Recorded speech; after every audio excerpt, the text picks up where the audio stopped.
Friends எல்லாம் எப்படி இருக்கீங்க? நல்லா இருக்கீங்களா? வெல்கம் பேக் டு மாடி தோட்டம் எஸ்பி. நம்ம வீட்டில் வந்து அத்தி பழம் வந்திருக்கு. இது வந்து நல்லா பழுதுருச்சு. இதை வந்து நம்ம அரெஸ்ட் பண்ணிடலாம்.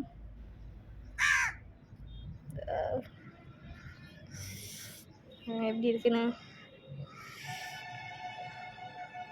ஒன்றே தான் இருந்துச்சு. பழுத்துருக்குன்னு பார்க்கலாம். 2-3 நாள் ஆகணும் இது.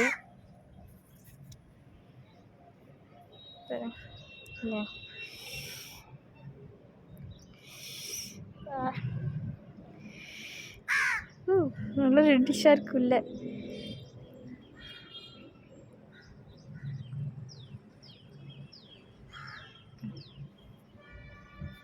நல்லா இருக்கும் நினைக்கிறேன். சூப்பராக இருக்குது.